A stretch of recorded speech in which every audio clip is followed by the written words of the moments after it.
Bienvenidos a la lectura del libro Salud Perfecta, día 3. Invitación a una realidad más elevada.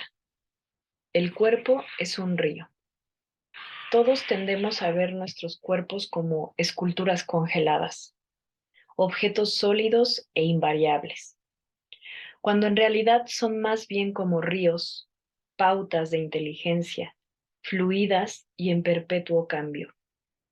El filósofo griego Heráclito declaraba: no es posible bañarse dos veces en el mismo río, pues siempre un agua distinta fluye en torno a ti. Esto es válido también para el cuerpo.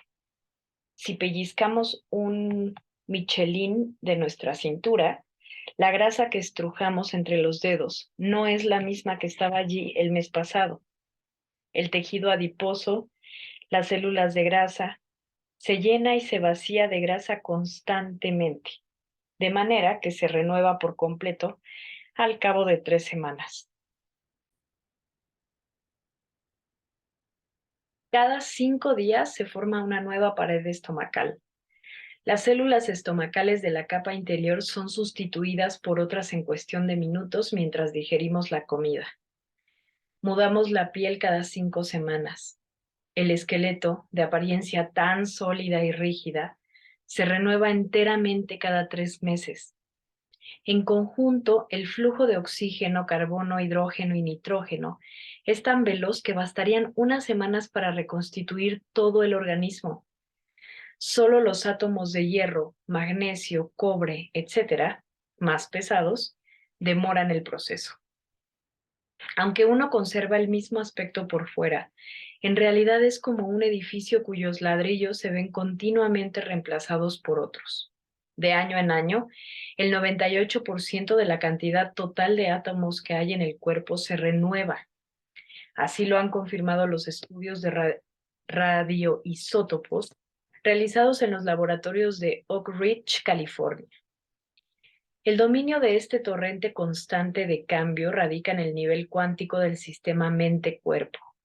Sin embargo, la medicina aún no ha sacado partido de ello.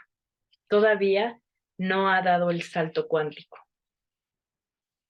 Para cambiar el output del cuerpo, hay que aprender a reescribir el software de la mente.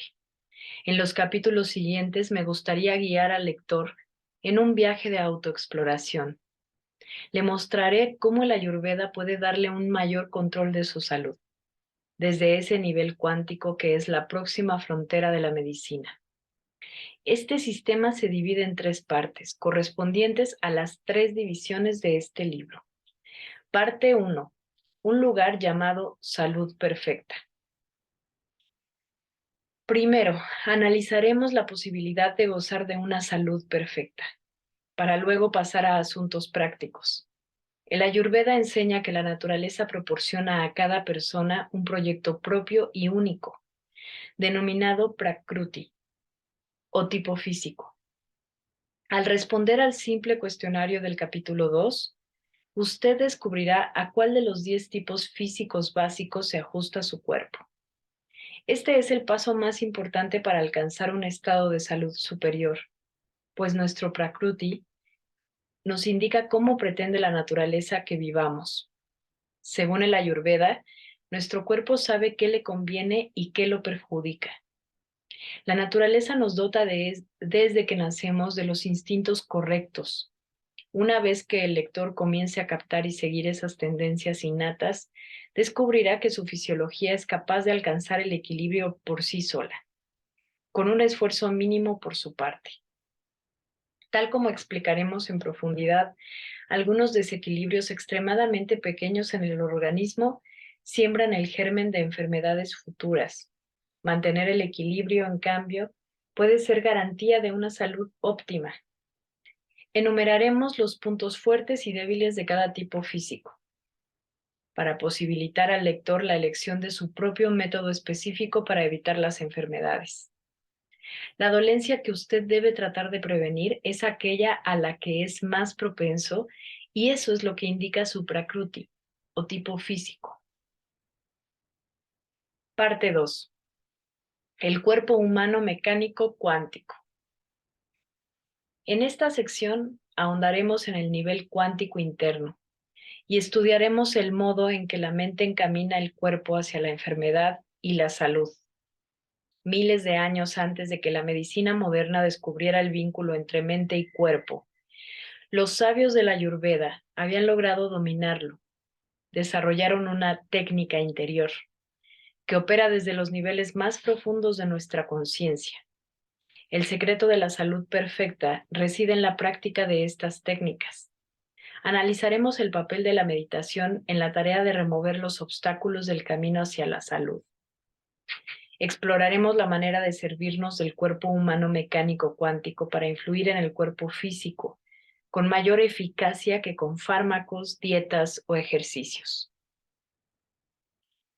En esta sección tratamos una amplia diversidad de temas, desde las adicciones y el cáncer hasta la eliminación de las toxinas físicas y mentales.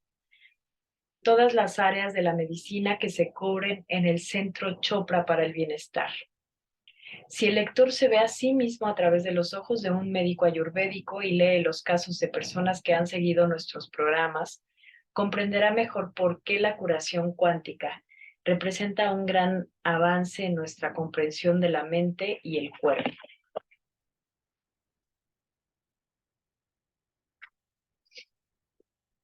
Parte 3. Para vivir en armonía con la naturaleza. Después de presentar el gran designio de la Ayurveda, concluyo con el consejo práctico que he cosechado en los últimos 15 años. Alcanzar el ideal de la salud perfecta requiere un equilibrio perfecto. Cuánto comemos, decimos, pensamos, hacemos, vemos y sentimos afecta a nuestro estado general de equilibrio. Parece imposible controlar al mismo tiempo todas estas influencias diferentes. Sin embargo, mediante dietas, ejercicios y rutinas diarias y estacionales, específicamente ideados para su tipo físico, usted podrá corregir gran parte de los desequilibrios que ahora presenta su fisiología y evitar que surjan otros en el futuro.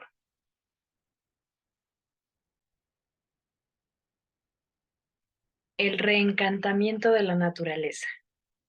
Es fascinante constatar que la salud perfecta encaja en un movimiento intelectual más amplio que está sacudiendo los cimientos de la ciencia. Ilya Prigogine, ganador del Premio Nobel de Química en 1977 y pionero de este movimiento, lo llama el reencantamiento de la naturaleza. La conciencia de que la naturaleza no es una máquina, sino un medio maravilloso cuyas posibilidades ocultas apenas sospechamos en la actualidad. La naturaleza es como una banda de radio con infinitas frecuencias. La realidad que usted experimenta en este momento es solo una de las emisoras de la banda, que parece muy convincente en tanto que no cambie usted de sintonía, pero que encubre todas las demás posibilidades. A principios del siglo XX, el psicólogo William James aludía a un posible mecanismo que nos permite hacer girar el dial. Uno de los grandes descubrimientos de mi generación, escribió, es que los seres humanos pueden transformar su vida modificando su actitud mental. Este comentario, dirigido más al futuro que a sus contemporáneos, muestra una gran clarividencia. En los tiempos de James, se consideraba una verdad indiscutible que la naturaleza funcionaba mecánicamente, regida por leyes inflexibles e indiferentes a los seres humanos. Ahora, por lo visto, los seres humanos contamos mucho. Tal vez la naturaleza nos esté brindando solo la realidad que nosotros esperamos y en la que creemos. Por cierto, hemos creído en la enfermedad y en la muerte durante siglos. Esto expresa mucho más sobre nuestra relación con la vida que sobre la vida misma. La vida es sumamente flexible y las fuerzas que la sustentan son tan fuertes como las que la llevan a decaer. Si uno planta un pino en una parcela situada en el centro de una ciudad contaminada, el árbol tal vez viva 50 años. En el campo, en cambio, su periodo de vida puede llegar a los 200 o 300 años. En las cumbres azotadas por el viento de las montañas rocosas, quizás sobreviva más de 2 milenios. ¿Cuál es su periodo de vida natural? Depende por completo de la situación. Unas fuerzas actúan siempre a favor del pino, otras actúan en contra. Este equilibrio dinámico determina el destino del árbol. Tanto una vida relativamente breve como otra increíblemente larga son naturales, según el medio en que se desarrollen. En una jaula con una dieta normal, un ratón de laboratorio vive normalmente menos de 2 años. Si se reduce su temperatura corporal y se le proporciona una cantidad mínima de calorías, además de las vitaminas, los minerales, las proteínas y otras sustancias que necesita, la duración de la vida del ratón se puede duplicar o triplicar. Por el contrario, si sometemos el mismo animal a un estrés anormal, por ejemplo, colocándolo todos los días frente a un gato, apenas fuera de su alcance, lo más probable es que el ratón muera al cabo de pocas semanas. En todos los casos, los órganos internos del animal habrían envejecido en la misma medida. El corazón, el hígado y los riñones estarán uniformemente deteriorados, aunque el ratón más anciano haya vivido 50 veces más que el más joven. Al cambiar el equilibrio de fuerzas, cambia la vida. En el caso de los seres humanos, es posible elegir y controlar el medio, lo que da una enorme flexibilidad a la duración de nuestra vida. Si hablamos de la salud perfecta, es porque creemos que se puede inclinar el equilibrio dinámico de la vida en nuestro favor. Nadie ha vivido eternamente, pero es posible agregar 50 años a la actual esperanza de vida promedio de 70 años para alcanzar el récord conocido de longevidad de 121 años atribuido a un isleño japonés. En el Imperio Romano la expectativa de vida era de 28 años. Hacia el 2020 tal vez sea de 90 para todo norteamericano saludable, hombre o mujer. Esto denota una enorme flexibilidad. Si analizamos la unidad biológica más pequeña, la célula, la diferencia entre una vida larga y una breve se vuelve incluso más pronunciada. Recojamos agua del borde de un estanque. Si examinamos una gota al microscopio, veremos que allí pululan plantas y animales unicelulares, parameicos, amibas, algas, etc. Cada amiba puede tener un periodo de vida de 2 o 3 semanas. Sin embargo, como se reproducen por bipartición, el material genético que contiene cada una es tan viejo como la célula madre de la que proviene. Es decir, tiene 4 semanas en vez de 2. La célula madre desciende a su vez de otra. Por tanto, cabe afirmar que una parte de la amiba que estamos contemplando es 3 veces más vieja de lo que pensábamos y otra parte 4 veces más. Por fin llegaremos a la conclusión de que, en cierto modo, esa amiba del estanque es tan vieja como todas las amibas que han vivido jamás. Tal vez tenga 100.000 millones de años.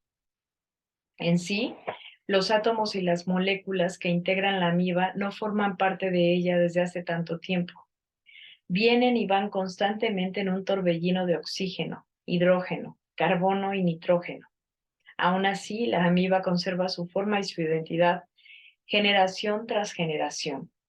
Algún tipo de fuerza vital la mantiene unida y mientras no se destruya el ADN, esa célula albergará eternamente su porción de vida.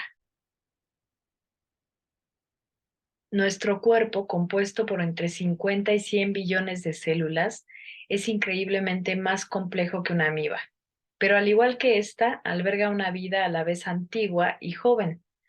Para hablar con rigor del periodo de vida humano, debemos referirnos a los numerosos periodos de vida que representa un mismo cuerpo. Una célula de la pared estomacal vive unos pocos días. Una célula epitelial típica solo 2 semanas. Los glóbulos rojos de la sangre tienen una vida más larga, de 2 o 3 meses. Entre las células más longevas se encuentran las del hígado, que tardan varios años en ceder su lugar a otras, las del corazón y las del cerebro, al parecer, duran toda una vida humana sin reproducirse. Lo sorprendente es que el mismo ADN controla todos estos periodos de vida, desde los más breves hasta los más prolongados.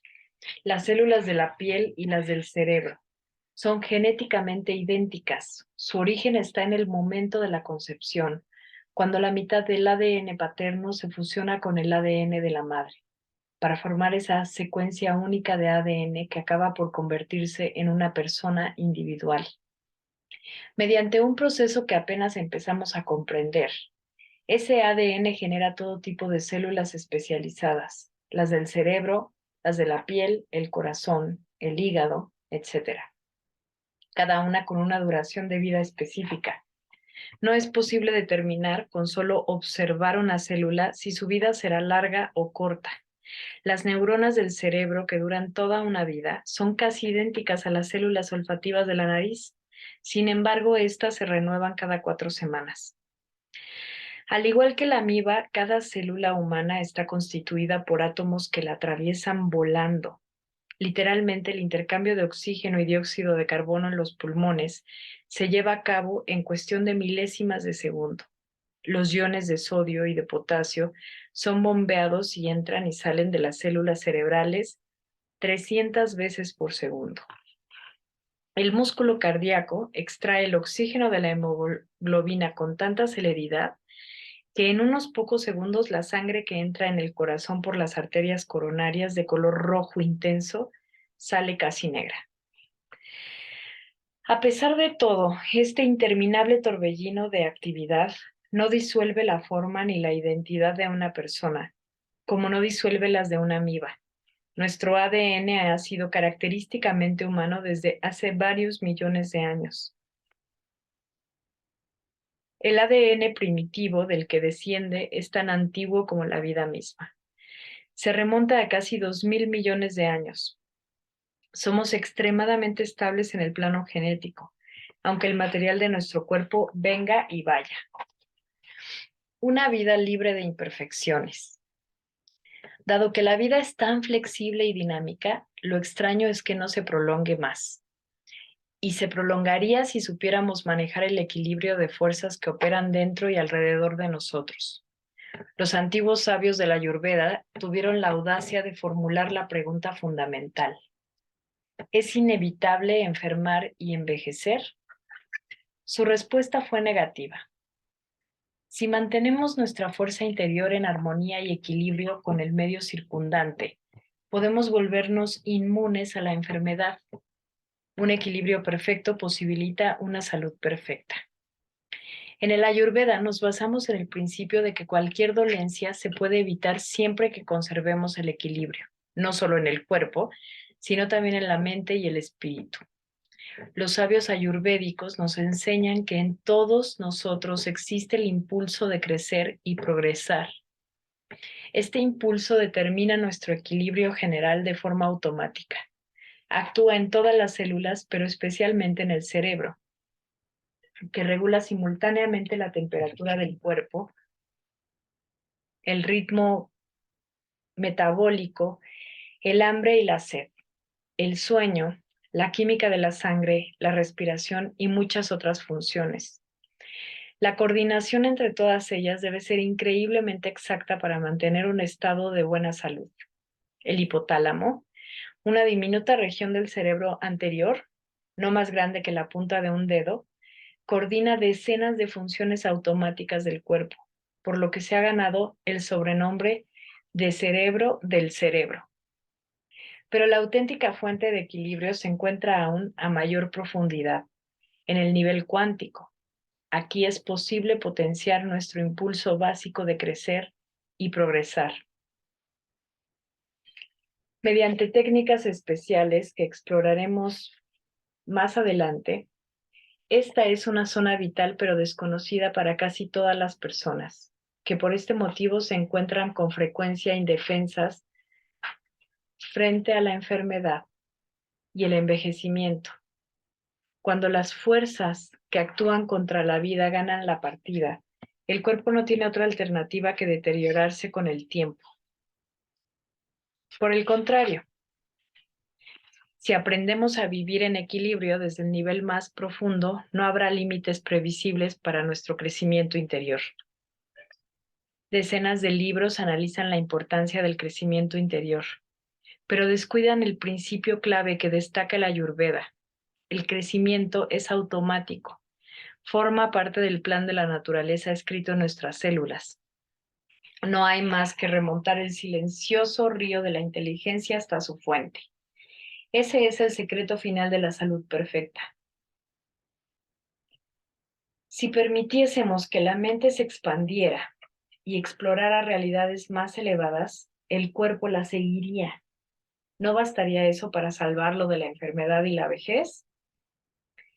Solo podemos especular sobre hasta dónde nos llevaría la evolución. Pero hay ejemplos impresionantes de personas cuya mente se negó a creer en la enfermedad y cuyo cuerpo reaccionó en consecuencia.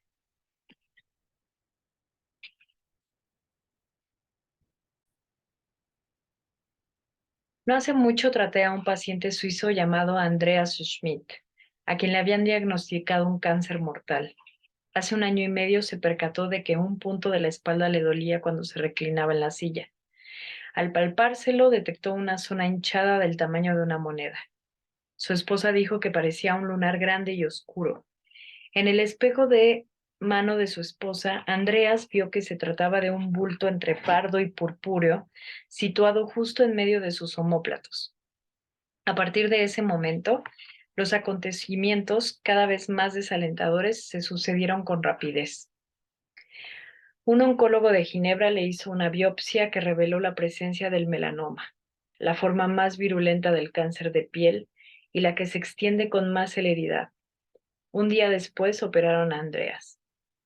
Los cirujanos extirparon el tumor y exploraron los ganglios linfáticos de la axila derecha. Se extrajeron 14 ganglios sospechosos. 4 de ellos, según se descubrió, tenían células de melanoma en el interior. Desaparecido el melanoma original, el siguiente paso era aplicar radioterapia a la espalda y el hombro para eliminar cualquier célula cancerígena que quedara. Andreas, hombre culto que ya pasaba de los 50 años, se negó a someterse al tratamiento. Mi razonamiento, me dijo más adelante, era que debía esperar a ver qué ocurría. Me habían quitado el tumor. La operación había sido bastante traumática para mí y en el fondo no estaba seguro de tener fuerzas suficientes para soportar nuevos tratamientos. Pensé que quizás sería mejor que me tomara un tiempo para convalecer en casa y recuperar la confianza. Esta decisión inquietó a su oncólogo, quien le advirtió que si interrumpía el tratamiento el melanoma reaparecería, casi con toda seguridad, en un plazo de 6 meses. ¿Y con la radioterapia no reaparecerá?, preguntó Andreas. Las probabilidades serán menores, respondió el médico. ¿Y cuánto tiempo de vida se supone que me quedará después de eso? El médico se vio obligado a hacer un cálculo acelerado. Los pacientes con melanoma metastásico sin tratamiento pueden vivir unos pocos meses. Con un tratamiento máximo, la expectativa de vida aumenta a veces a algunos años, a veces no. El número de supervivientes que supera el umbral de los 5 años es inferior al 10%. Prácticamente ninguno llega a los 10 años.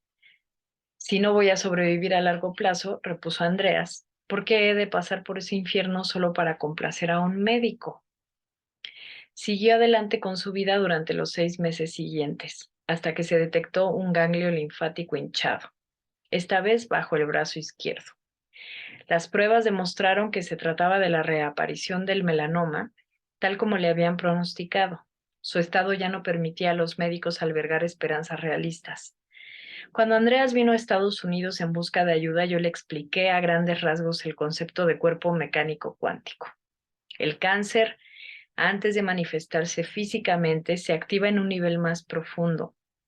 En vez de considerarlo un fallo en el mecanismo de autorreparación del ADN o el producto de agentes cancerígenos, el Ayurveda dice que la enfermedad es el resultado de distorsiones en las pautas de las vibraciones cuánticas que mantienen íntegro el cuerpo. Usted puede aprender a llevar su conciencia a ese nivel sutil de su propio ser. En realidad, lo que llamamos pensamientos y emociones son solo expresiones de estas fluctuaciones cuánticas. La conciencia tiene la capacidad de curar y por lo visto desempeña un papel decisivo en las curaciones repentinas que se producen incluso en los casos más avanzados de enfermedades incurables. Para todas las enfermedades supuestamente incurables, existen ejemplos de mejorías inexplicables. Una de las peculiaridades del melanoma es que está más sujeto a la autocuración que muchas formas de cáncer menos mortíferas. Estas remisiones espontáneas son relativamente raras. Se producen en menos del 1% de los casos, pero al parecer se traducen en recuperaciones completas y duraderas. Si alguien, aunque solo sea una persona, se ha curado a sí mismo de melanoma, señalé, sabemos que es posible. ¿Cómo se pone en marcha ese proceso? Haciendo algún descubrimiento en su interior. Por el momento tiene usted tantas posibilidades de hacer ese descubrimiento como cualquiera. Pese a que lo tenía todo en contra, Andrea se tomó en serio este consejo. Aprendió varias técnicas ayurvédicas para activar sus fuerzas curativas y se sometió a tratamientos para eliminar las impurezas de su cuerpo. Este procedimiento se explica en los capítulos 6 y 7. Nos centramos en mejorar la calidad de su vida más inmediata. Volvió a Suiza y 4 meses después me comunicó con gran alegría que el ganglio linfático se había deshinchado. Las radiografías y los análisis de sangre no revelaban el menor rastro del melanoma en su cuerpo. Aunque los oncólogos suizos no esperaban que viviera más de 3 meses después de la reaparición de su cáncer, Andreas lleva hoy una vida normal, varios años después. Lo más llamativo de este caso es que la mente del enfermo invitó a su cuerpo a aceptar una nueva realidad, y éste lo hizo sin preocuparse de que cuanto estaba ocurriendo fuese imposible. ¿Cómo podemos explicar hechos tan extraordinarios? Un estudio de 400 casos de enfermos de cáncer que experimentaron una remisión espontánea revelaba curaciones que tenían poco en común. Algunas personas bebían mosto o ingerían grandes dosis de vitamina C, otras rezaban, tomaban remedios a base de hierbas o simplemente buscaban el modo de darse ánimos. Estos pacientes tan diversos tenían una sola cosa en común. En cierto estadio de la enfermedad supieron con absoluta certeza que iban a mejorar, como si la enfermedad fuera solamente un espejismo. Entonces el paciente la pasó súbitamente de largo y se adentró en un espacio donde el miedo, la desesperación y cualquier enfermedad no existían. Todos ellos entraron en el lugar llamado salud perfecta. Hasta aquí dejamos nuestra lectura del día de hoy. Nos vemos mañana. Gracias.